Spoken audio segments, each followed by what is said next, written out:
Hello guys. तो इस video में हम डिस्कस करने वाले हैं फिलॉसफी ऑफ कश्मीरी सर्विज्म।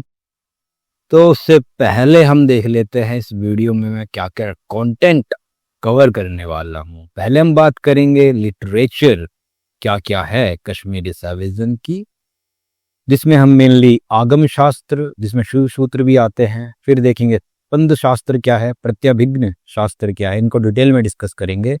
उसके बाद जो शिव सूत्र है इनका फिलोसफिकल बैकग्राउंड क्या है, जैसे कि इसमें हमें देखने को मिलती है अल्टीमेट रियलिटी, उसका जिक्र करते हैं इसमें। मैनिफेस्टेशन और वर्ल्ड प्रोसेस जो है, बॉन्डेज और लिबरेशन जैसे कॉन्सेप्ट हमें इसके फिलोसफिकल बैकग्राउंड के रूप में देखने को मिलते हैं। और इसी में हम डिस्कस करते हैं 36 तत्वाज और इवोल्यूट्स। देन हम डिस्कस करेंगे इसी में 3 बॉडीज और शरीर। इसमें सूक्ष्म शरीर आता है, कारण शरीर आता है, एक और शरीर आता है ग्रॉस बॉडी। देन इसमें हम कुंडलिनी भी डिस्कस करेंगे, कुंडलिनी का कॉन्सेप्ट कश्मीरी सर्विज्म में वो क्या है। और फिर देखेंगे 4 उपायाज।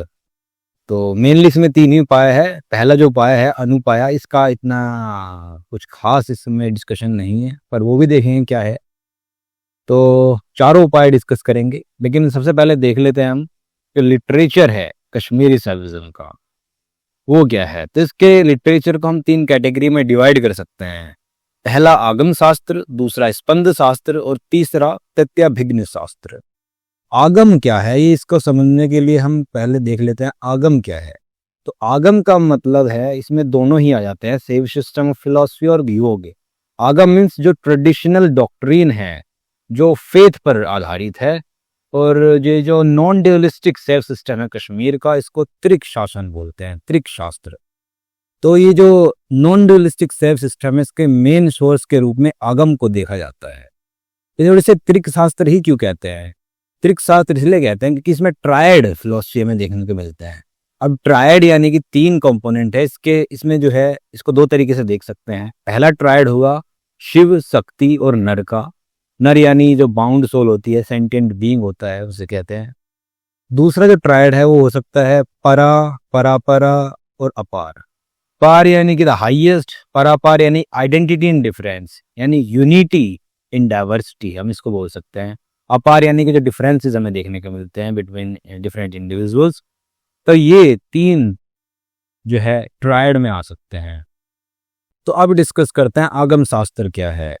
आगम शास्त्र में शिव खुद जो है इस शास्त्र को रिवील करते हैं, और इसके अंदर जो है मालिनी विजय, जिसको मालिनी विजयोत्तर भी कहते हैं, स्वच्छंद, विज्ञान भैरव, मृगेंद्र, नेत्र, रुद्र, यमल और शिव सूत्र, ये टेक्स्ट आते हैं इसके अंदर।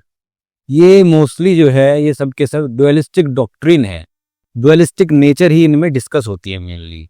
लेकिन जो शिव सूत्र है इसमें जो है डुअलिज्म को काउंटर किया जाता है, और इसमें नॉन डुअलिस्टिक फिलोसफी देखी जा सकती है।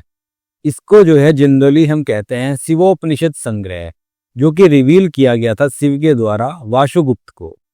और इसके रिगार्डिंग भी 3 थ्योरीज है कि भाई वाशुगुप्त को कैसे शिव ने रिवील किया। पहले आते हैं कल्लत।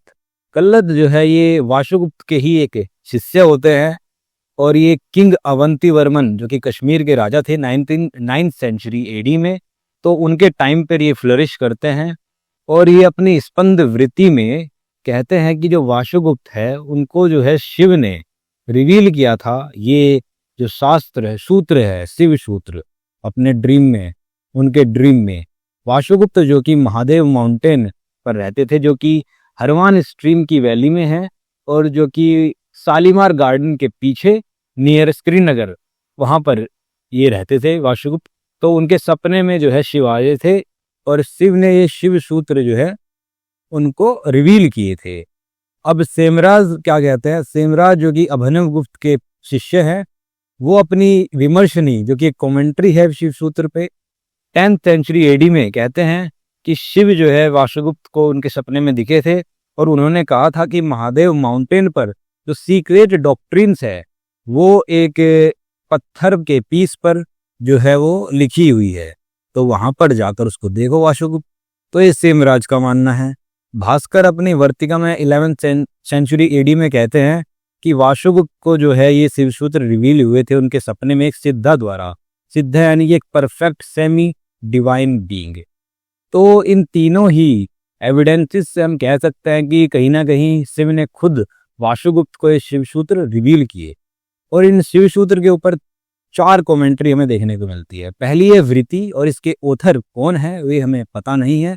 दूसरी आती है विमर्शनी, जो कि सेमराज ने लिखी है। ये ओल्डेस्ट और मोस्ट लर्नड कमेंट्रीज मानी जाती हैं। वर्तिका उसके बाद आती है, जो कि भास्कर ने लिखी है। और उसके बाद आती है तिवसूत्र वर्तिकम, जो कि स्वयं वरदराज, जिसको कृष्णदास भी बोलते हैं, उन्होंने 15th सेंचुरी एडी में ये कमेंट्री लिखी थी। अब बात करते हैं स्पंद शास्त्र की। स्पंद शास्त्र में वो प्रिंसिपल इलेबोरेट किए गए हैं जो शिव सूत्र में दिए गए हैं। ये शक्ति के पॉइंट ऑफ व्यू से मेनली लिखे गए हैं। और इस शास्त्र पर जो मेन वर्क है वो स्पंद सूत्र और स्पंद कारिका के रूप में हमें देखने को मिलता है। और इस पर हमें 4 कमेंट्रीज देखने को मिलती है। पहली है प्रदीप, जो कि उत्पाल वैष्णव ने लिखी है। दूसरी है विवर्ती, जो कि रमाकांत के द्वारा है। तीसरी है स्पंद संदोह, और चौथी है स्पंद निर्णय। ये दोनों ही सेमराज के द्वारा लिखी गई है। सेमराज जो है ये मानते हैं कि जो स्पंद सूत्र है ये वाशुगुप्त के द्वारा लिखे गए हैं। लेकिन दूसरे लोग मानते हैं कि जो वाशुगुप्त के शिष्य थे कल्लत, उन्होंने ये जो स्पंद शास्त्र है, ये स्पंद सूत्र है, वो लिखा है। अब बात करें अगर प्रत्यभिज्ञ शास्त्र की, इसमें जो है त्रिका फिलोसफी को लेकर आर्ग्यूमेंट्स और डिस्कशन दिए गए हैं। और इस पर जो पहला फिलोसफिकल वर्क था वो था शिव दृष्टि, जो कि सोमानंद ने कंपोज किया था। सोमानंद वाशुगुप्त के शिष्य थे। और इस पर एक मोस्ट इंपोर्टेंट अवेलेबल वर्क जो हमें मिलता है वो है प्रत्यभिज्ञ सूत्र, जिसको ईश्वर प्रत्यभिज्ञ भी कहते हैं, जो कि उत्पाल द्वारा लिखा गया है, जो कि सोमानंद के शिष्य थे उत्पाल। और इस पर हमें 3 कमेंट्रीज देखने को मिलती है। पहली है वृत्ति, जो कि खुद उत्पाल ने लिखी है, और ये इनकम्प्लीट फॉर्म में ही अवेलेबल है अभी। प्रत्यभिज्ञ विमर्शनी, ये दूसरी कमेंट्री है, जो कि अभिनव गुप्त के द्वारा लिखी गई है। तीसरी कमेंट्री है प्रत्यभिज्ञ विवर्ती विमर्शनी, जो कि अभिनव गुप्त ने ही लिखी है। ये कमेंट्री है उस लोस्ट टीका पर जो कि उत्पाल ने लिखी थी एज विवर्ती। इसके अलावा एक और बहुत महान वर्क है जिसको हम बोलते हैं तंत्रलोक, जो कि अभिनव गुप्त के द्वारा लिखा गया है। इसके हमें 12 वॉल्यूम्स देखने को मिलते हैं, जिसमें शैव फिलॉसफी है और कैसे उसको प्रैक्टिस किया जाता है इन ऑल देयर एस्पेक्ट्स, वो डिस्कस किया गया है। इसके अलावा एक और डाइजेस्ट है ऑफ 12 वॉल्यूम्स, जिसको हम तंत्रसार कहते हैं।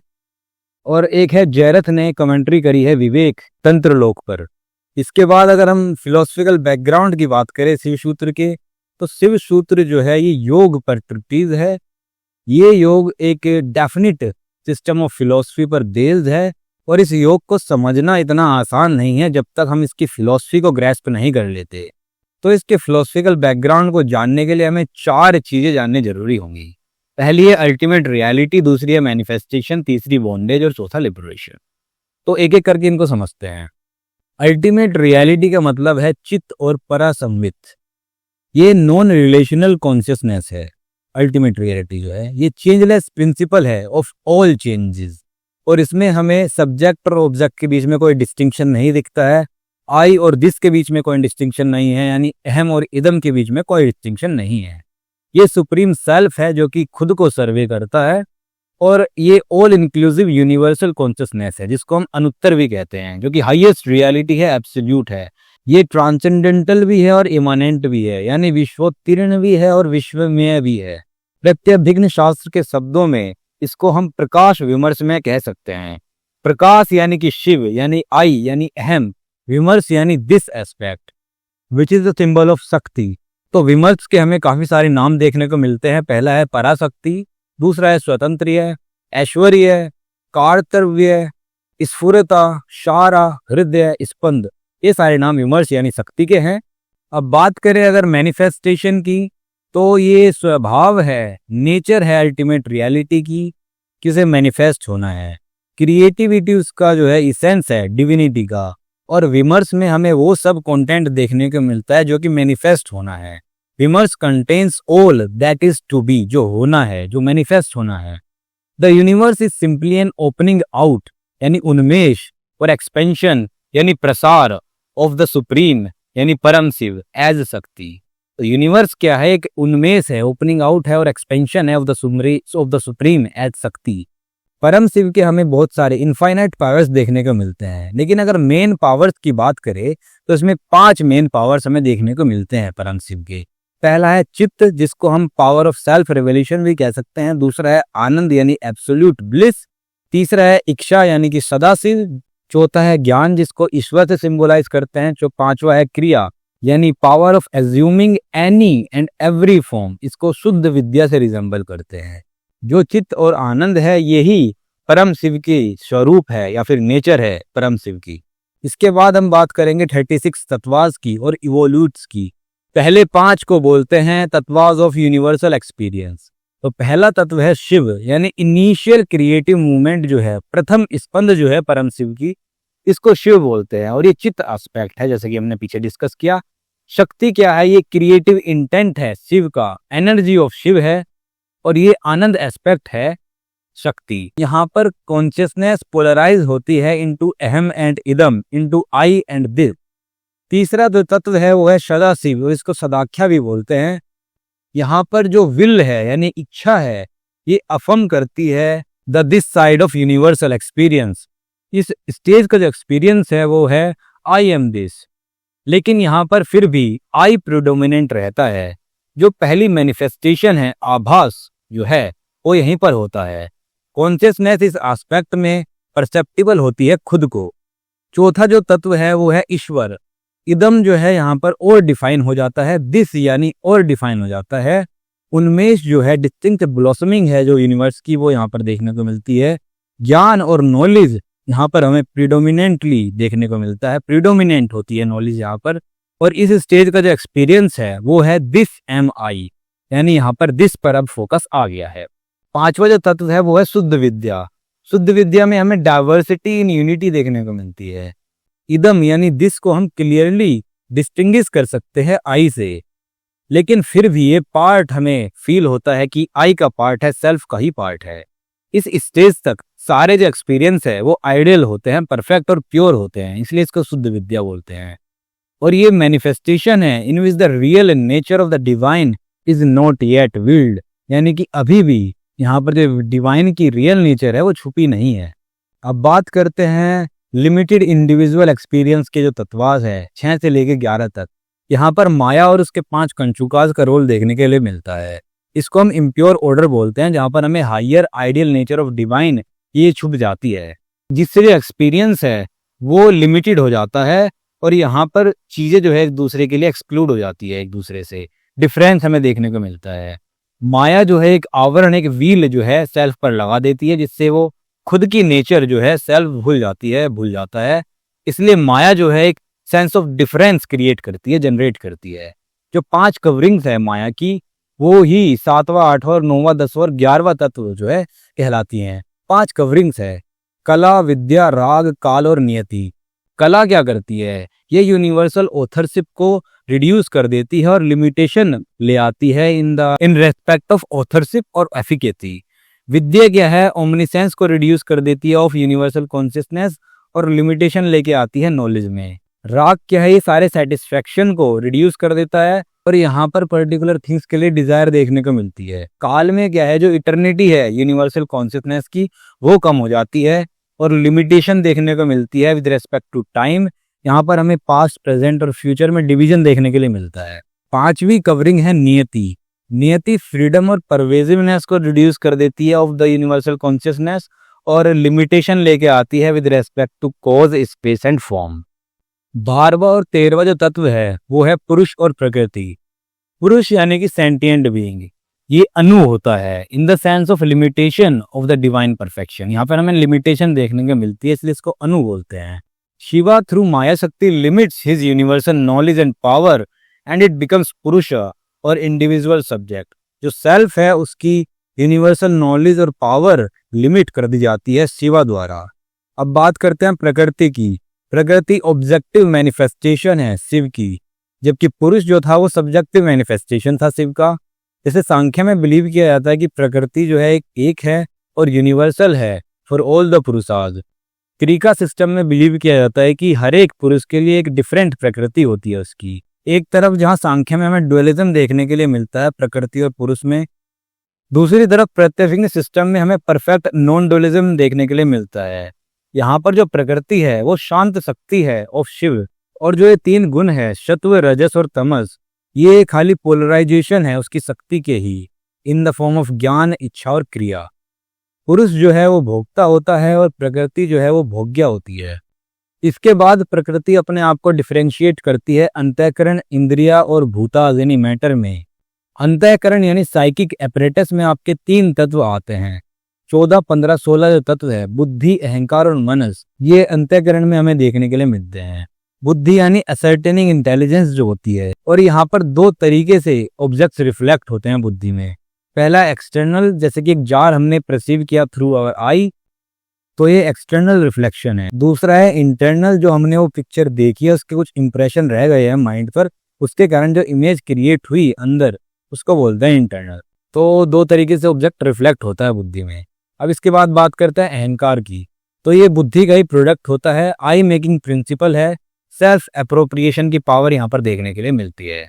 इसके बाद है 16वां तत्व जिसको बोलते हैं मनस, ये अहंकार का ही प्रोडक्ट है और ये कोऑपरेट करता है with senses in building up perceptions, और ये खुद में बिल्ड करता है इमेजेस और कॉन्सेप्ट्स। इसके बाद बात करता है 17 to 31 Tatvaj of sensible experience. ये जो तत्व हमें देखने के लिए मिलते हैं 17 से लेके 31 तक, ये अहंकार के प्रोडक्ट होते हैं। 17 to 21 जो तत्व हैं इनको बोलते हैं ज्ञानेंद्रिया और बुद्धि इंद्रिया, जिसको 5 पावर्स ऑफ सेंस परसेप्शन भी हम कह सकते हैं। 22 से लेके 26 तक होती हैं कर्मेंद्रिया, 27 से लेके 31 तक हमें 5 तन्मात्रास देखने के लिए मिलते हैं जो कि प्राइमरी एलिमेंट्स होते हैं परसेप्शन के। तो बात करते हैं पहले 17 से 31 तक जो ज्ञानेंद्रिया है, बुद्धि इंद्रिय इसको बोलते हैं। यहाँ पर smelling, tasting, seeing, feeling by touch, hearing, ये देखने के लिए मिलता है। 22 से लेके 26 में 5 कर्मेंद्रियाज दी गई हैं, यानी पावर ऑफ एक्शन। इसमें आती हैं speaking, handling, locomotion, excreting, sexual action और रेस्टफुलनेस, यानी कुछ भी नहीं कर रहे। 27 से 31 तक आती है 5 तन्मात्राज, इनको प्राइमरी एलिमेंट्स भी बोलते हैं परसेप्शन के। तन्मात्रा का मतलब होता है दैट ओनली, तो यहाँ पर sound as such, touch as such, colour as such, flavour as such, odour as such, तो ये आते हैं। इसके बाद बात करते हैं 32 to 36 जो तत्वाज है ऑफ मटेरियलिटी, जो 5 ग्रोस एलिमेंट्स हैं, पंच महाभूताज जिनको बोलते हैं। ये पंच महाभूत जो है 5 तन्मात्रास का ही प्रोडक्ट होते हैं। जैसे कि आकाश जो है साउंड से प्रोड्यूस होता है, वायु जो है ये टच से प्रोड्यूस होती है, तेज यानी अग्नि जो है कलर से प्रोड्यूस होते हैं, और जो अपस यानी कि पानी है ये फ्लेवर से प्रोड्यूस होता है, और जो पृथ्वी है ये ओडर एज सच उससे प्रोड्यूस होती है।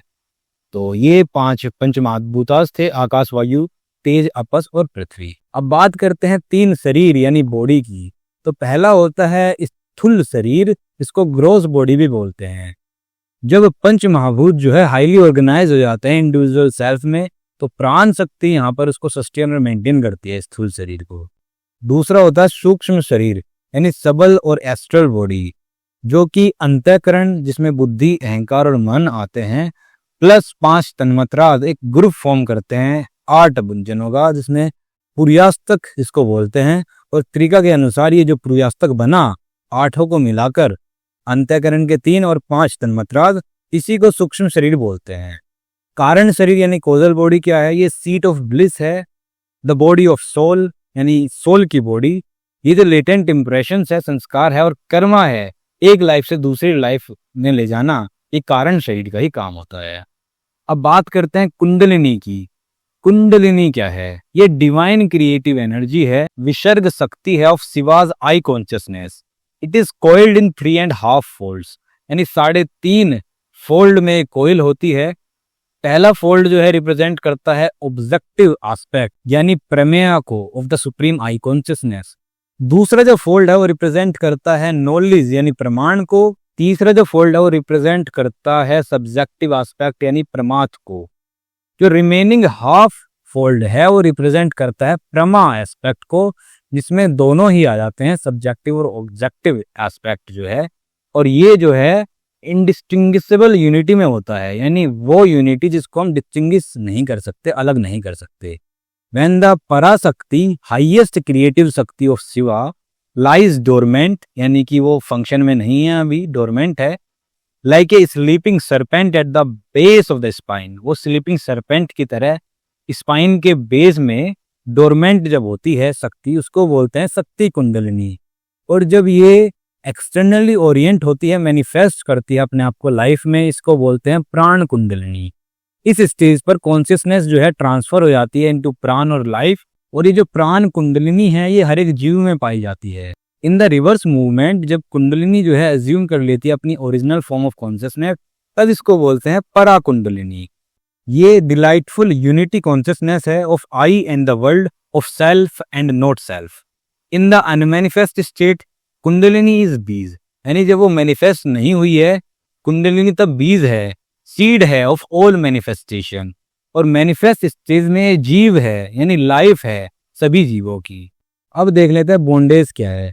तो 3 तरह की लिमिटेड कंडीशंस हमें देखने के लिए मिलती है, जिनको हम इम्प्योरिटी या फिर मल भी कह सकते हैं। इसमें 3 मल आते हैं, अनवमल, मय्यई मल और कर्म मल। अनवमल यानी कि जो इन्नेट इग्नोरेंस के कारण होता है, ये जो इच्छा शक्ति ऑफ सुप्रीम की उसकी लिमिटेशन के कारण हमें देखने के लिए मिलता है। ये प्राइमरी लिमिटिंग कंडीशन है जो कि रेस्पॉन्सिबल होती है for the bondage of individual. ये रिड्यूस कर देती है यूनिवर्सल कॉन्शियसनेस को टू एन अनु और ए लिमिटेड क्रिएचर। इसके बाद जब सेल्फ इम्प्योर ऑर्डर के एसोसिएशन में आती है तो ये और भी ज्यादा लिमिटेड हो जाती है बाई मय्यई मल और कर्म मल। मय्यई मल वो लिमिटेड कंडीशन है जो कि माया के कारण होती है। ये सेंस ऑफ डिफरेंस लेकर आता है जो मय्यई मल है। इसके बाद आता है कर्म मल। ये लिमिटिंग कंडीशन है जो कि वासनाद और रेजिडुअल ट्रेसेस ऑफ एक्शन के कारण होती है, जो कि डिजायर के इन्फ्लुएंस में होता है। वासनास जो है ये इंडिविजुअल को एक लाइफ से दूसरी लाइफ की ओर ले जाती है। ये जो मल हमें देखने के लिए मिलते हैं ये रूटेड होते हैं मात्रक में। जो मात्रक है वही रूट कॉज है बॉन्डेज का, हम कह सकते हैं। इसकी हम डिटेल में चर्चा करेंगे। सूत्र 4 जो है संभव उपाय का, हम आगे देखेंगे वो क्या है, तो उसकी चर्चा और वहां पर होगी। अब बात करें लिबरेशन की, तो लिबरेशन इस सिस्टम के अनुसार रिकॉग्निशन है यानी प्रत्यभिज्ञ है of one's true nature, the original innate pure I consciousness. तो जब हम इसको रिकॉग्नाइज कर लेते हैं यही लिबरेशन है। जो प्योर आई कॉन्शियसनेस है ये इमीडिएट अवेयरनेस है, जैसे कि हम संभव उपाय में भी देखेंगे। When one has this consciousness one knows one's real nature, this is what is meant by liberation. जो हाईएस्ट अटेनमेंट है that of Shiva consciousness in which the entire universe appears as I or Shiva, and this comes by Shaktipat. Shaktipat is the divine grace or the descent of divine Shakti और अनुग्रह। Grace को earn करने के लिए किसी को भी spiritual discipline से होकर गुजरना पड़ता है, इसीलिए इसको उपाया और योग भी कहते हैं। और ये नंबर्स में 4 होते हैं, अनुपाया, संभवोपाया, शक्तोपाया और अनवोपाया। अनुपाया जो है इसमें एक प्रीफिक्स दिया गया है एन। एन का मतलब है लिटिल, थोड़ा सा। जब एक्सट्रीम शक्तिपथ पर चलते हुए डिवाइन ग्रेस के थ्रू जब कोई गुरु के मुख से एक शब्द मात्र सुन लेता है तो उसी से जो एस्पिरेंट है उसको रियलाइज हो जाती है उसकी रियल सेल्फ, और वो डिवाइन कॉन्शियसनेस में एब्जॉर्ब हो जाता है विदाउट एनी पर्टिकुलर एफर्ट। और इसी को बोलते हैं उसका सेल्फ रियलाइजेशन हो गया थ्रू अनुपाया। तो यहाँ पर जो सेल्फ रियलाइजेशन है ये बिना किसी स्पेसिफिक योग के हो रहा है। और क्योंकि ये जो स्टेज है ये सभी योगिक एक्टिविटीज को ट्रांसेंड कर देती है, तो इसलिए इसके बारे में और ज्यादा कुछ भी नहीं कहा जा सकता, कोई डिस्क्रिप्शन इसका ज्यादा मिलता नहीं है। तो इसलिए हम बात करते हैं रिमेनिंग जो 3 उपायास है, योग है, संभवोपाय, सप्तोपाया, अनवोपाया, उनकी बात कर लेते हैं। जो संभवोपाया है यही मेन उपाया है। जो दूसरे उपायास भी है शक्तिपाया और जो अनुभवपाया है वो भी ज्यादातर बाद में इसी स्टेज की तरफ आते हैं। तो इस सेक्शन को मैंने सूत्र बाय सूत्र डिस्कस किया है। जो शाक्तोपाया और अनवोपाया है उसको मैंने सूत्र बाय सूत्र डिस्कस नहीं किया है, लेकिन फिर भी काफी डिटेल में वो डिस्कस किए गए हैं। तो पहले देख लेते हैं हम संभवोपाया क्या है। इसका पहला सूत्र है चैतन्य आत्मा। चैतन्य का मतलब है कॉन्शियसनेस, और we should say awareness which has absolute freedom of will, knowledge and action, यानी इच्छा, ज्ञान और क्रिया, इसकी एब्सोल्यूट फ्रीडम हो, वो अवेयरनेस चैतन्य है। और इसी को हम सेल्फ और नेचर ऑफ रियलिटी भी बोलते हैं। और इसकी जो इसेंशियल नेचर है वो चित्त है, आनंद है, और ये अपने आप को एक्सप्रेस करती है in will, knowledge and action. इसके बाद आता है दूसरा सूत्र जो कि है ज्ञानम बंध।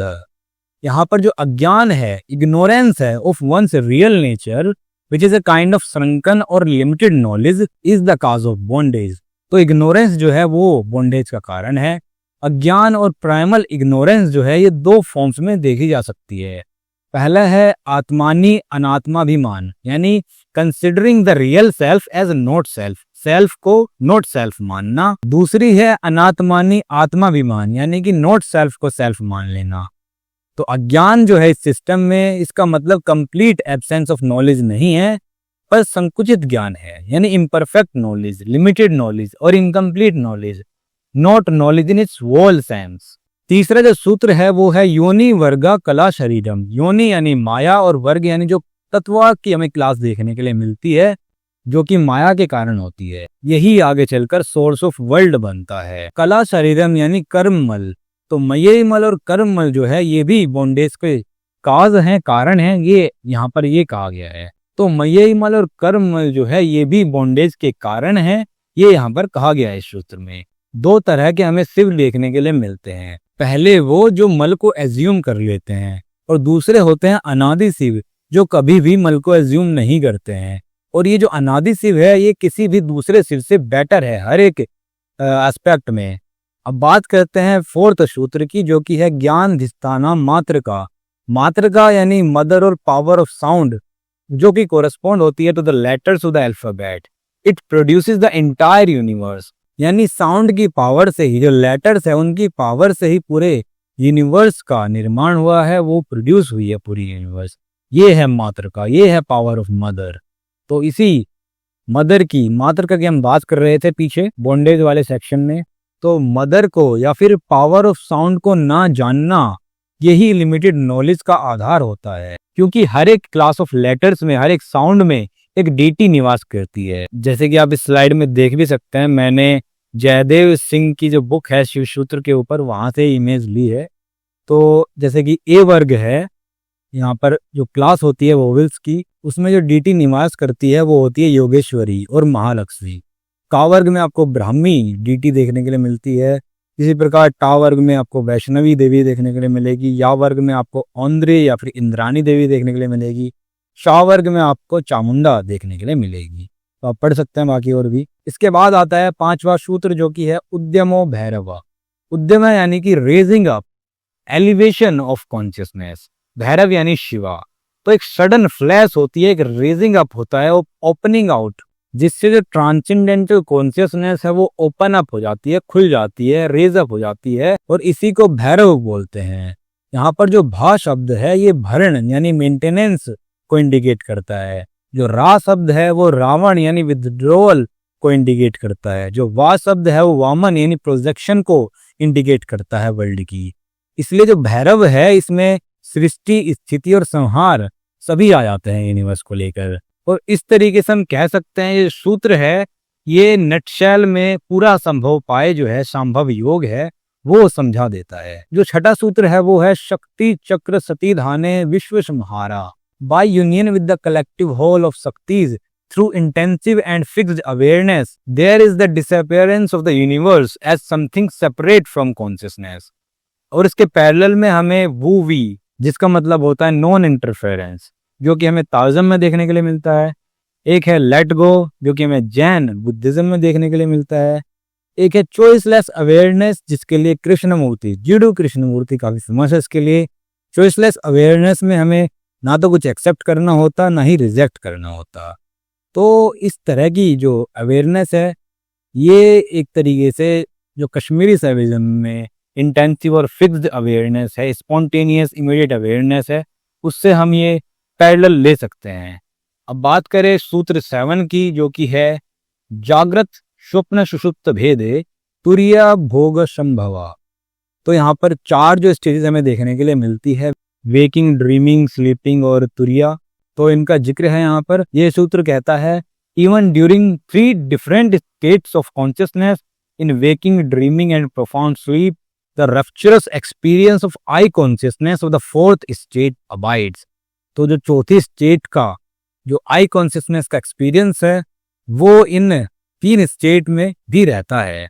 Even the 3 states of waking, dreaming and profound sleep could not be experienced as 3 different states without a consciousness, a knower that knows all the 3. That 4th state is our real self. उसको पता होता है कि जो fourth state है वो ही हमारी real self है, turiya. It is the ever present immortal atman, the deathless ceaseless consciousness that witnesses all that we feel, think and do. It is the changeless permanent I that witnesses all our changing I's. अब बात करें सूत्र 8, 9 और 10 की, एक साथ ही बात कर लेते हैं। 8वां सूत्र है ज्ञानम जागृत, यानी all knowledge obtained bye direct contact with the external world is included in the category of waking state of consciousness. तो यहाँ पर वेकिंग स्टेट की बात की गई है, ज्ञानम जागृत। यहाँ पर सब्जेक्ट जो है कॉन्टैक्ट में रहता है with the objective world around him on any plane.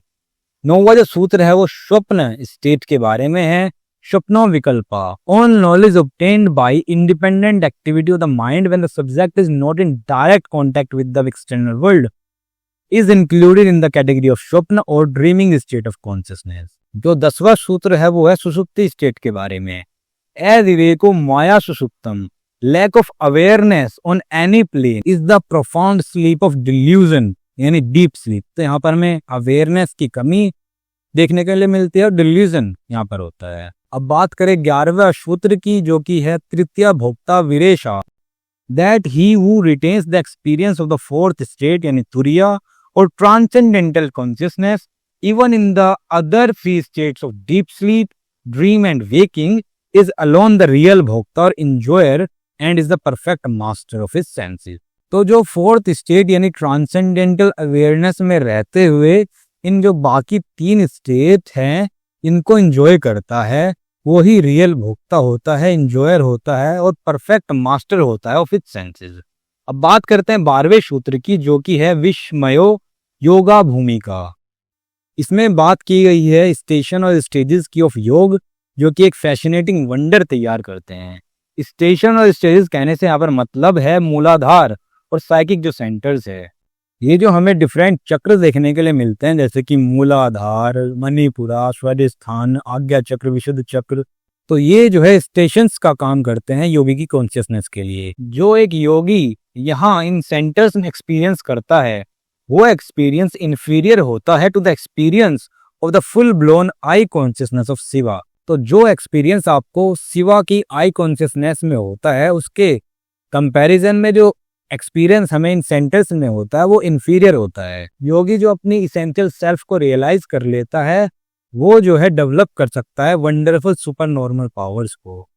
13वां सूत्र कहता है इच्छा शक्ति उमा कुमारी। इच्छा शक्ति यानी विल पावर, उमा यानी जो लाइट प्रकाश होता है शिवा का, कुमारी यानी वर्जिन अनवेडिड मेडन जो होती है कुमारी, जिसकी शादी नहीं हुई, जो कि कुंवारी है। तो जिस प्रकार जो एक कुमारी होती है वो हमेशा चाहती है यूनाइट होना शिवा के साथ, इसी तरीके से जो योगी होता है उसकी इच्छा होती है यूनाइट होना शिवा के साथ। तो यहाँ पर जो विल पावर है योगी की वो कम्युनियन में आना चाहती है विद शिवा, और इसी को उमा बोल रहे हैं और जिसको हम कुमारी भी कह सकते हैं। तो अब बात करते हैं 14वें सूत्र की, जो कि है दृश्यम शरीरम, यानी ऑल ऑब्जेक्टिव फिनोमिना, चाहे वो आउटर हो या इनर हो, वो उसकी खुद की बॉडी की तरह ही होता है। 5वां सूत्र यानी कि हृदय चित्त संगठित दृश्य वाप दर्शनम, यानी जब माइंड यूनाइट होता है to the core of consciousness, every observable phenomena and even the void appear as a form of consciousness. जब माइंड यूनाइट हो जाता है कॉन्शियसनेस के साथ, जो ऑब्जर्वेबल फिनोमिना है, जो वॉइड भी है, खाली स्थान भी है, वो भी एक कॉन्शियसनेस की फॉर्म की तरह ही लगता है एक योगी को। अब बात करते हैं 16वें सूत्र की, जो है शुद्ध तत्व संधानद व अपाशु शक्ति। वा का मतलब है और, यानी पिछले वाले सूत्र को हम इस तरीके से भी कह सकते हैं। ये अनादर मीन्स है to acquire Shiva consciousness by constant awareness of the pure principle, he becomes like one in whom the binding power existing in the limited self is absent। जहां पर लिमिटेड सेल्फ जो है वहां पर absent होता है, तो इसकी तरह वो बन सकता है by constant awareness of the pure principle। बात करते हैं 17 सूत्र की, जो है वितर्क आत्मज्ञानम, यानी अनवेवरिंग अवेयरनेस जो है कि आई एम शिवा, ये ही नॉलेज ऑफ सेल्फ बनाती है, कॉन्स्टिट्यूट करती है। 18वां सूत्र है लोक आनंद समाधि सुखम, the delight that the yogi feels in abiding in his nature as the knower in respect of both the subject and object in the world is his delight of समाधि। समाधि का मतलब यहाँ पर जो कंटिन्यूस अवेयरनेस है of नोअरशिप, जानने की जो कंटिन्यूस अवेयरनेस है, उसका मतलब यहाँ पर समाधि है। समाधि ये सांख्या वाली समाधि नहीं है, जो योग वाली समाधि वो नहीं है। ये 19 जो सूत्र है वो है शक्ति संधाने शरीरोत्पत्ति, यानी जब वन पॉइंटेडनेस के साथ योगी फुली यूनाइट हो जाता है इच्छा शक्ति के साथ, तो एक्वायर कर सकता है of power of creating any kind of body according to his desire. अपनी मर्जी से जो बॉडी चाहे वो क्रिएट कर सकता है अपनी इच्छा शक्ति से, जब वो वन पॉइंटेडनेस के साथ फुली यूनाइट हो जाता है इच्छा शक्ति के साथ। 20वां सूत्र है भूत संधना भूत परातत्व विश्व संगठा, यानी other super normal powers of the yogi, यानी इसमें जो दूसरी सुपर नॉर्मल पावर्स है योगी की वो दी गई है, जैसे कि सिंथेटिकल पावर, एनालिटिकल पावर और चीजों को एक साथ जोड़ने की पावर। सिंथेटिकल पावर में आएगी ज्वाइन करने की पावर, यानी कि एलिमेंट्स को एक साथ जोड़ना।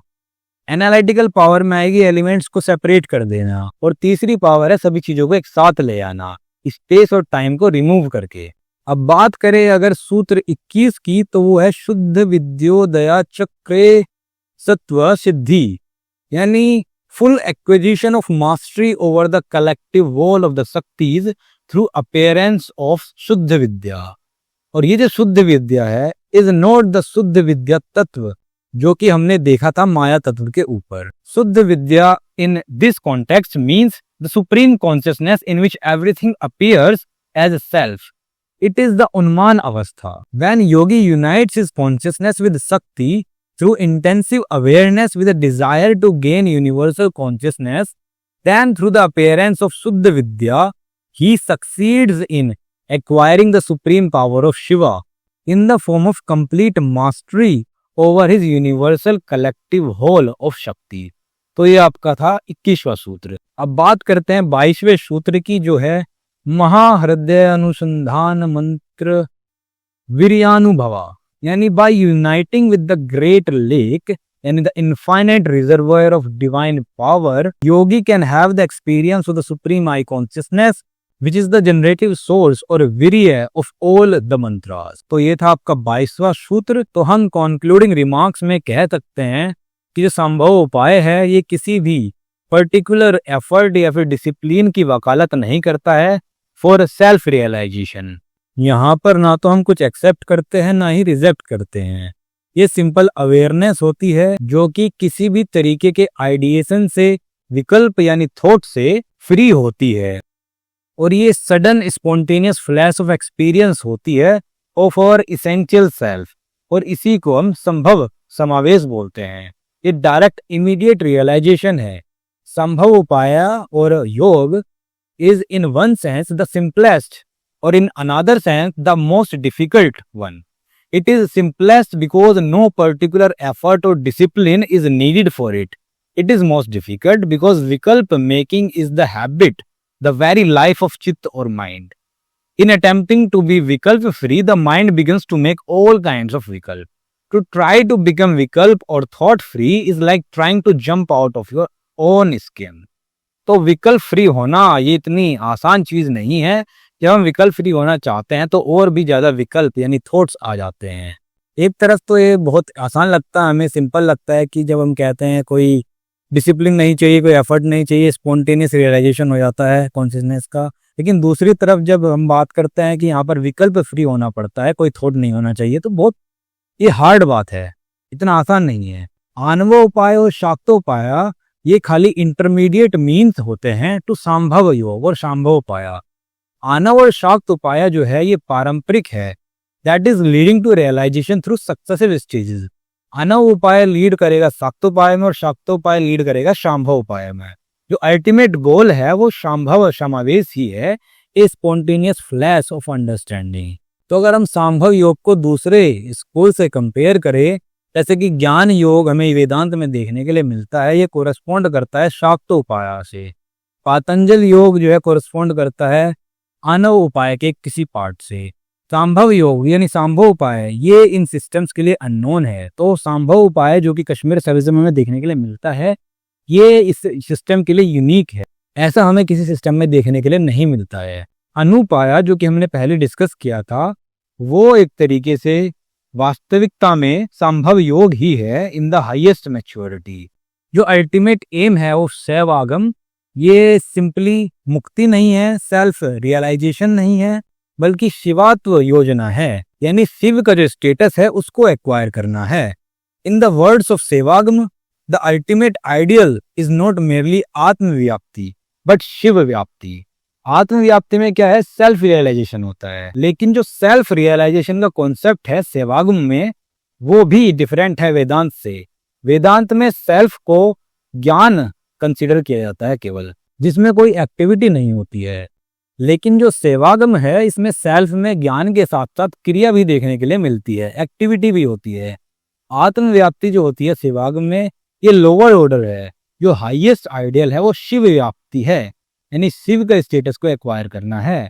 आत्मव्याप्ति में लिमिटेड ज्ञान क्रिया होती है, लेकिन जो शिव व्याप्ति है वहां पर यूनिवर्सल ऑल परवेजिव ज्ञान क्रिया देखने के लिए मिलती है। वेदांतिक लिबरेशन में माया के साथ साथ जो यूनिवर्स है, जो कि उसी का एक फिक्शन मात्र था, वो भी डिसअपियर हो जाती है। लेकिन जो शिव व्याप्ति है वहां पर यूनिवर्स दिखाई देती है as a magnificent expression of Shiva's one's own shakti. तो शिव का ही एस्पेक्ट है एक तरीके से, जो यूनिवर्स हमें दिख रही है वो जो शिवा का एस्पेक्ट है, शक्ति जो एक्टिव एस्पेक्ट है शिवा का, उसी का मैग्निफिशेंट एक्सप्रेशन है। सांख्य योग में कोई पॉजिटिव ब्लिस हमें देखने के लिए नहीं मिलता, वहां पर खाली सचित होता है, यानी एग्जिस्टेंस कॉन्शियसनेस होती है। सेल्फ और पुरुष जो है उसको फ्री करना। वेदांत में हमें हालांकि पॉजिटिव ब्लिस देखने के लिए मिलता है, यहाँ पर सच्चिदानंद यानी एग्जिस्टेंस कॉन्शियसनेस ब्लिस होता है। लेकिन जो सेल्फ होती है, लेकिन ये जो ब्लिस है ये खाली सेल्फ तक ही सीमित होता है। यहाँ पर खाली आत्मानंद यानी सेल्फ के लिए डिलाइट होता है। लेकिन जो शिव व्याप्ति है वहां पर पूरी यूनिवर्स में ही डिलाइट ब्लिस देखने के लिए मिलता है। जो चित्त है ये कोई एलियन नहीं है इस सेवागम सिस्टम में। चित्त यानी यूनिवर्सल कॉन्शियसनेस खुद डिसेंड होती है फ्रॉम द स्टेज ऑफ चेतना और नोअर, और चित्त बन जाती है, इंडिविजुअल कॉन्शियसनेस बन जाती है। तो चित्त जो है कोई एलियन नहीं है जैसे कि दूसरे सिस्टम्स में है, ये यूनिवर्सल कॉन्शियसनेस से ही डिसेंड करता है। अब बात करते हैं शाक्तोपाय या फिर शाक्तो योग की। शांभव उपाय में जहां पर हम शंभु या फिर शिव को रियलाइज करते हैं, तो शाक्तोपाय में हम विमर्श शक्ति के रियलाइजेशन की तरफ जाते हैं। और इसी को जो शाक्तोपाय है इसको शाक्त योग, ज्ञानोपाय, ज्ञान योग, भावनोपाय, मंत्रोदय इन नामों से भी जाना जाता है। It is not possible for most people to become vikalpa free in Shambhavopaya. मतलब सभी लोग सांभोपाय में जब विकल्प फ्री होना पड़ता है उसके लिए सक्षम नहीं होते और सभी के लिए ये पॉसिबल नहीं होता। तो उनके लिए शाक्तोपाय है जहां पर उन्हें शुद्ध विकल्प पकड़ना पड़ता है। अभिनव गुप्त जो है क्लियरली एक्सप्लेन करते हैं अशुद्ध और शुद्ध विकल्प की जो नेचर है उसको। अशुद्ध विकल्प यानी जो आइडिया है about the usual psychological empirical self, यानी I am this body, I am thin, weak, ignorant और व्हाटएवर, ये एग्जाम्पल है अशुद्ध विकल्प के। जबकि जो शुद्ध विकल्प है वो क्या है, वो आइडिया है और बिलीफ है that I am the meta empirical transcendental self, that the universe is an expression of my power. The practice of this shuddha vikalpa is Shaktopaya. लेकिन यहाँ पर अब एक क्वेश्चन रेज होता है कि जो हाईएस्ट रियलिटी है उसको हम विकल्प में, थॉट में तो ला नहीं सकते, क्या ला सकते हैं? तो जवाब है नहीं ला सकते भाई। तो फिर ये शुद्ध विकल्प जो है इसकी क्या यूटिलिटी है? तो इसकी यूटिलिटी दो तरीके की है। पहले कि भाई ये जो डुअलिटी की जो सेंस है उसको रिमूव करता है, तो ये हो गया इसका नेगेटिव फंक्शन। और पॉजिटिव एस्पेक्ट में अगर बात करें तो ये तीन तरीके से काम करता है। पहला मंत्र शक्ति के द्वारा, दूसरा सत तर्क जो कि भावना की तरफ जाता है उसके द्वारा, और तीसरा है शुद्ध विद्या के द्वारा। तो ये तीनों ही इंटरकनेक्टेड होते हैं। तो इन तरीकों से जो है हम इसकी यूटिलिटी, शुद्ध विकल्प की यूटिलिटी जान सकते हैं। तो पहले बात कर लेते हैं मंत्र शक्ति की। तो इसका जो पहला सूत्र है शाक्तोपाय का वो है चित्तम मंत्र। चित्तम यानी माइंड, और ये ऑर्डिनरी माइंड से अलग है। ये वो माइंड है जो कि सीरियसली बेंट है on finding out the highest reality, जो हाईएस्ट रियलिटी की तरफ बैंड है वो वाला माइंड, वो चिंतन है यहाँ पर। Mantra means that intensive mental awareness by which one feels one's identity with the highest reality enshrined in a mantra and thus saves oneself from a sense of separateness and difference characteristic of the world, becoming identical with that reality the mind। यानी कि यहाँ पर mind जब identical होता है reality के साथ तो वो खुद भी मंत्र बन जाता है। जयदेव सिंह ने अपने शिव सूत्र के शाक्तोपाय सेक्शन में एक मंत्र भी दिया है जिसका नाम है प्रसाद, और जिसका मतलब होता है 100 यानी 100। 100 रिप्रेजेंट करता है 36 तत्वाज को। ये जो मंत्र है इसको हृदय बीज और हार्ट शीड भी बोलते हैं शिव का। और जो भी इस मंत्र की स्पिरिट में घुस सकता है, एंटर कर सकता है, वो अपने आप को आइडेंटिफाई कर सकता है with the supreme I consciousness, और वो इस तरीके से लिबरेट भी हो सकता है। शक्ति अज्यूम करती है द फॉर्म ऑफ मंत्र और मिस्टिक सिलेबल और सिलेबल्स। अगर बात करें संभव पाए के पहले सूत्र में सेल्फ को कैसे डिस्क्राइब किया गया था, उसको बताया गया था pure universal consciousness having absolute स्वतंत्र शक्ति एंड ज्ञान एंड क्रिया as its characteristics. But in शाक्तोपाया चित्त is that condensed aspect of self in which mantra is realized. Every mantra consists of certain syllables. Muttering of the syllables mechanically is no avail. कोई मतलब नहीं है अगर तुम mechanically उनको बोल रहे हो, फील नहीं कर रहे हो। अगर जो एस्पिरेंट है उसको आइडेंटिफाई करना चाहिए खुद को with the deity invoked in the mantra. जो उस मंत्र में डीटी इन्वोक हो रहा है उसके साथ खुद को आइडेंटिफाई करना जरूरी है एस्पिरेंट के लिए, खाली ऐसे ही बोलने का कोई लाभ नहीं है। The creative pulsation of the divine is the source of all the mantras. Every mantra leads back to that divine I consciousness which is the creative shakti of the supreme. Malini Vijaya's definition of Shaktopaya is that when an aspirant with one pointedness of mind apprehends that reality which is not within the range of utterance, gross or subtle, and thus obtains समावेश absorption in divine consciousness। इसके बाद यहाँ पर जब universe अपने आप को वाक यानी स्पीच के रूप में मैनिफेस्ट करती है तो उसकी कुछ 4 स्टेजेस हमें देखने के लिए मिलती है। पहली है परावाक, जहां पर reality is not with in the range of utterance. It is the I consciousness of the divine which is above all thought and speech, which is the primal creative pulsation that brings the universe into being, the origin of all words and objects and yet above words. सभी words और objects का origin है, फिर भी उन सबसे ऊपर है। ये प्योर अनमैनिफेस्ट स्पीच है और ये ऑब्जर्व की जाती है सहस्रार चक्र में। ये सभी चक्र हैं, मैंने पहले ही डिस्कस किए हैं एक वीडियो में। अगर आपने वो वीडियो नहीं देखी है तो जाकर देख सकते हैं आई बटन पर क्लिक करके। तो अभी आगे बढ़ते हैं। पाशंती जो स्टेज है, यहाँ पर वर्ड और ऑब्जेक्ट है ये अनडिवाइडेड इनडिस्टिंग्विशेबल होल के रूप में होते हैं, और इस स्टेज में हमें विजुअलाइज स्पीच देखने के लिए मिलती है। विजुअलाइज हो रखी है स्पीच, लेकिन अभी भी अनडिवाइडेड है, इनडिस्टिंग्विशेबल है।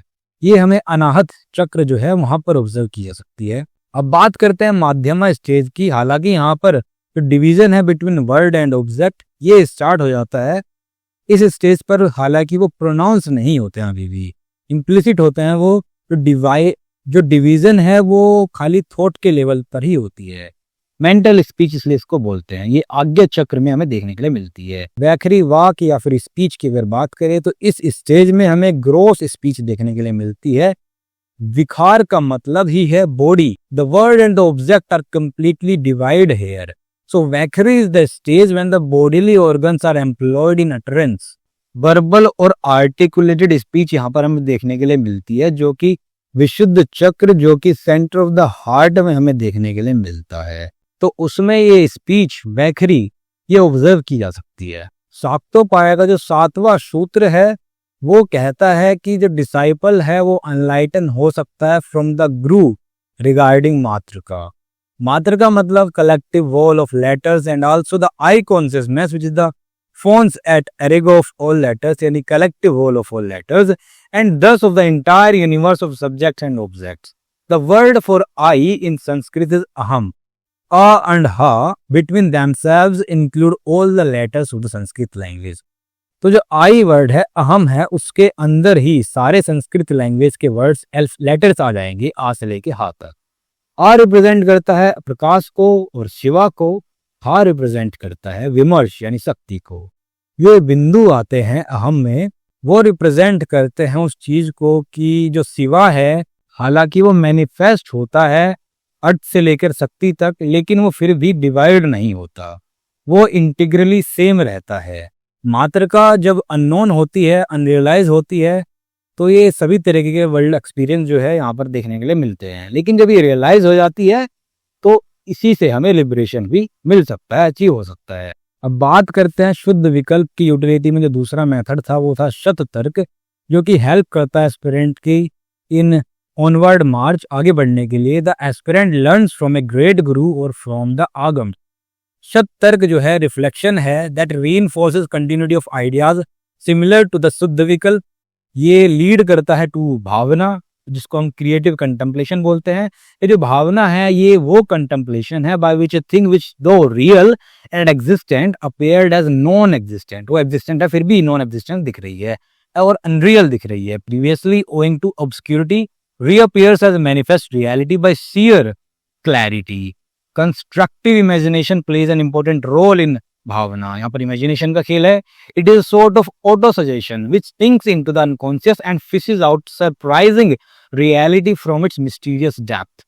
It leads to शुद्ध विद्या, और ये जो भावना है यही लीड करती है शुद्ध विद्या की ओर, which slowly and gradually makes manifest the light of I consciousness. Through the influence of Shuddha Vidya, the knowable appears as a form of knowledge, then the Gyan terminates in the knower. Finally, this is displaced by the transcendental I consciousness, in which the distinction between the Gyata, Gyan or Gye totally disappears. There is another Saktopaya by Spanda principle. एक और साक्तोपाय में देखने के लिए मिलता है by Spanda principle. By means of this, vikalps or thoughts can be liquidated if one can develop the art of grasping mentally the spund or dynamic reality which reveals itself in the interval of two thoughts. This revelation is known as उन्मेष। तो ये स्पंद principal के द्वारा एक और साक्तोपाय है जिसको हम उन्मेष कह रहे हैं। अब बात करते हैं अनवोपाय की। ये लास्ट उपाय और योग है, और ये इसलिए जरूरी है क्योंकि साक्तोपाय भी हर किसी के लिए पॉसिबल नहीं है। हर एक इंडिविजुअल भी जो है शाक्तोपाय के द्वारा परम शिव को रियलाइज नहीं कर सकता है। तो हमने भी देखा था शाक्तोपाय जो है मंत्र के द्वारा सेल्फ इंक्वायरी का प्रोसेस था। शाक्त योग से शिव को रियलाइज करने वाले एक मॉडर्न योगी को हम कैसे भूल सकते हैं, रमन महर्षि इनका नाम था। ये बेस्ट एग्जाम्पल माने जा सकते हैं शाक्त योग के, रमन महर्षि। तो चूंकि अब सभी इंडिविजुअल्स शाक्तोपाय से भी रियलाइज नहीं कर सकते हैं शिवा को, तो उनके लिए अब अनवोपाय है। अनवोपाय का जो पहला सूत्र है चित्तम आत्मा, यानी कि इट इज द चित्त, द कॉम्प्लेक्स ऑफ बुद्धि, अहंकार and Manas that moves about from one form of existence to another, which is the Atma. Here the word Atma is used in the sense of the psychological complex that is mostly considered to be the self. This psychological or empirical self is known as Anu. It is because this yoga starts from the standpoint of Anu, or the limited psychological empirical self, that it is called Anav Yoga. क्योंकि ये अनु के stand point से शुरू हो रहा है जो कि लिमिटेड साइकोलॉजिकल एम्पिरिकल सेल्फ है, इसलिए इसको अनव योग या फिर अनवोपाय बोलते हैं। In this the chitta has to fix itself on something different from the essential self, therefore it is called bhedopaya. तो यहाँ पर जो एसेंशियल सेल्फ है उसके अलावा किसी और चीज पर फिक्स करना पड़ता है चित्त को। जो पहले दो उपाय थे सांभोपाय और शाक्तोपाय, वहां पर खुद के ऊपर ही चित्त को जो है फिक्स करना पड़ता था। यहाँ पर जो है किसी और चीज पर हम फिक्स कर सकते हैं। तो इस उपाय को कंपैरेटिवली इजी बनाया गया है दूसरे उपाय की तुलना में, जिससे कि हर एक इंडिविजुअल जो है शिव को रियलाइज कर सके। A perfect absorption into the essential divine self that is achieved through उच्चार, कारण, ध्यान, वर्ण एंड स्थान कल्पना इज नोन एज अनव। जो परफेक्ट एब्जॉर्प्शन है into the essential divine self, वो किसके थ्रू अचीव होगा? वो उच्चार, कारण, ध्यान, वर्ण और स्थान कल्पना के द्वारा अचीव होगा, और इसी को अनव बोलते हैं। ये डेफिनेशन मालिनी विजय के द्वारा है। Here the support of the चित्त of the aspirant is something different from his essential divine self. या तो ये बुद्धि हो सकती है, ग्रोस प्राण हो सकता है, सबल प्राण, या फिर जो जनरल प्राण होता है उसको वर्ण बोलते हैं वो हो सकता है, या फिर करण हो सकता है, या फिर सम अदर एक्सटर्नल ऑब्जेक्ट जिसको स्थान कल्पना बोलते हैं वो हो सकता है। अब इसमें जो पहला तरीका था इसेंशियल डिवाइन सेल्फ में एब्जॉर्ब होने का, वो था ध्यान के द्वारा। तो ध्यान के दो तरीके हैं यहाँ पर। पहला कि एस्पिरेंट मेडिटेट करे ऑन द प्रमाद यानी सब्जेक्ट, या फिर ऑन द प्रमाण यानी नॉलेज, या फिर ऑन द ऑब्जेक्ट यानी प्रमेय इन अ यूनिफाइड वे। तो ये तरीका है जिसके परिणाम स्वरूप क्या होगा, जो फायर है ऑफ डीपर इनर कॉन्शियसनेस वो जल जाएगी, और बाय भावना जो सारे एक्सटर्नल ऑब्जेक्ट्स है वो ग्रेस होकर पोर हो जाएंगे through the sense organs into the fire of inner consciousness that has already been lit up, जो पहले से जली हुई है। Then the difference between the inner and outer, between consciousness and its object will disappear, and there will be unity consciousness. Anav Samavesh in the divine will be there. Another way of dhyan as described in Sutra 4 of this Anvopaya, the tattvas from earth right up to Shiva should be considered by bhavana to be dissolved in the gross, then in the subtle, and finally in the causal body by the aspirant. ये तीनों ही body मैंने पहले ही discuss कर ली है, अगर आपने नहीं देखा तो जाकर देखो। दिस इज नोन एज लय भावना। और या फिर कोई सोच सकता है कि काल अग्नि रुद्र अराइज होगा from toe of the right foot, यानी राइट फुट के टो से, and burning the whole body, और इससे पूरी बॉडी जलेगी। इसको बोलते हैं देह भावना, जो कि शाक्त टेक्निक है वास्तव में। तो ये जो है ध्यान के दो तरीके हैं जिसके द्वारा हम जो डिवाइन सेल्फ है उसमें एब्जॉर्ब हो सकते हैं, परफेक्ट ऑब्जर्वेशन हो सकता है। उच्चार ये दूसरी टेक्निक है। इट इज कनेक्टेड विद प्राण विच मीन्स लाइफ एनर्जी और bioplasma. Uchchara means rising upward and appearing as sound, ऊपर की ओर उठना और साउंड की तरह अपीयर होना। The word prana is use in two sense here. पहला जनरल वे यानी सबल तरीके से, और दूसरा specific way. In general sense it is simply known as prana, और in the specific sense it acquires different names as प्राण, अपान, समान, उदान, बयान according to the various functions of the प्राण शक्ति। जो स्पेसिफिक प्राण की कैरेक्टरिस्टिक है वो है उच्चार, और जो जनरल प्राण की कैरेक्टरिस्टिक है वो है वर्ण, जो कि हम अगले सेक्शन में देखेंगे।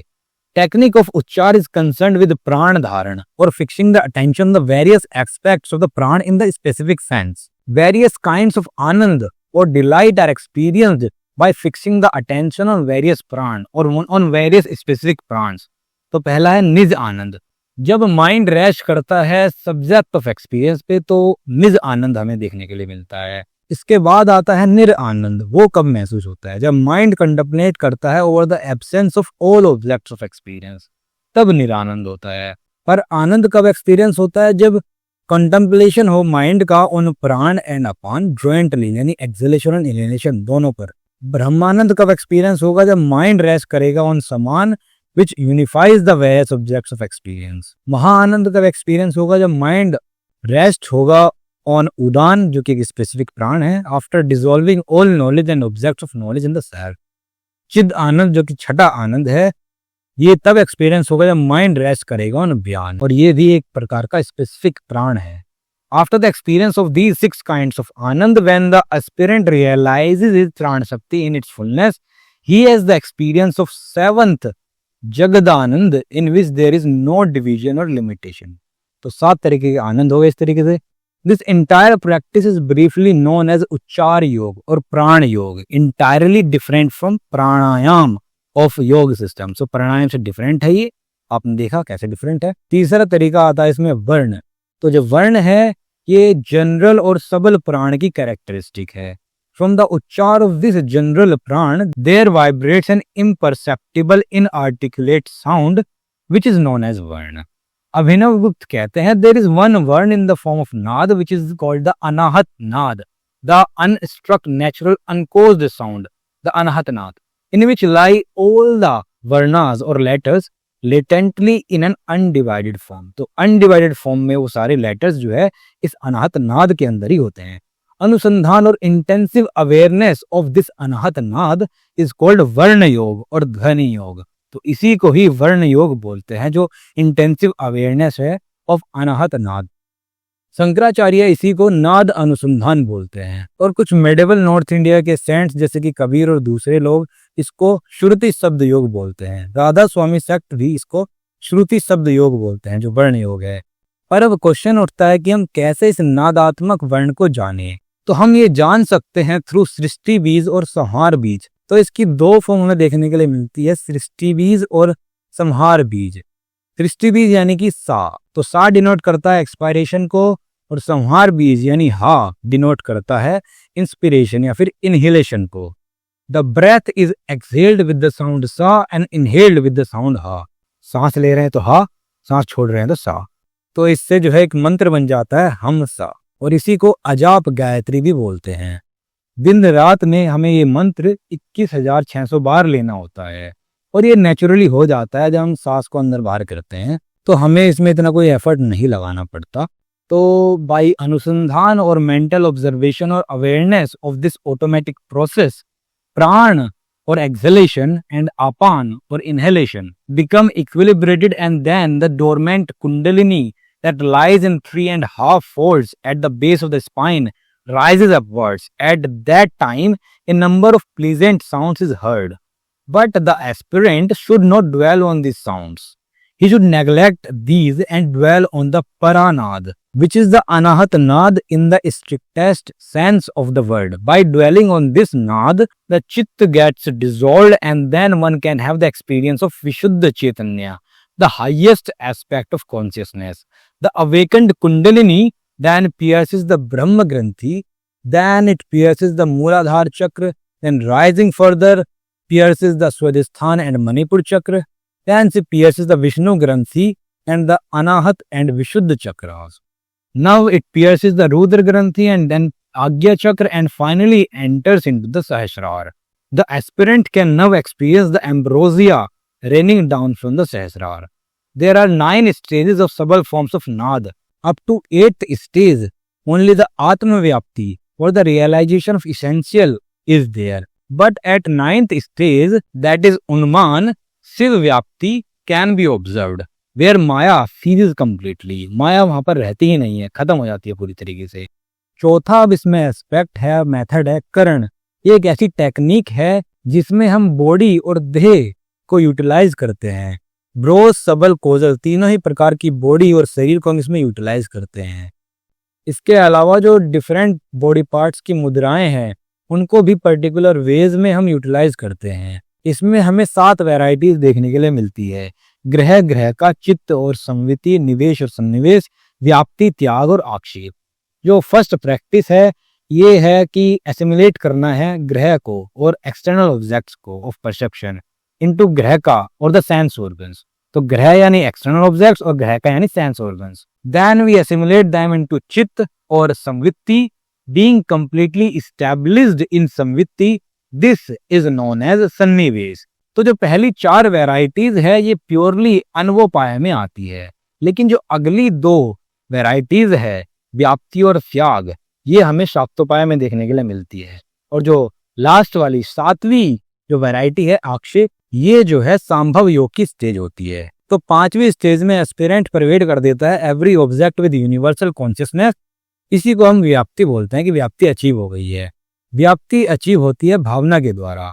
इसके बाद त्याग स्टेज में क्या है, सारे एफर्ट जो है अबेंडन छोड़ दिए जाते हैं। यूनिवर्सल कॉन्शियसनेस अब जो है स्पॉन्टेनियसली होती है। व्याप्ति और त्याग जैसे कि मैंने बताया पहले कि ये शाक्तोपाय में होती है, और आक्षेप जो है जो कि प्रोजेक्शन है यूनिवर्सल कॉन्शियसनेस का इन द इंटायर यूनिवर्स, ये स्टेज है सांभव योग की। सांभव उपाय में हमें देखने के लिए मिलती है।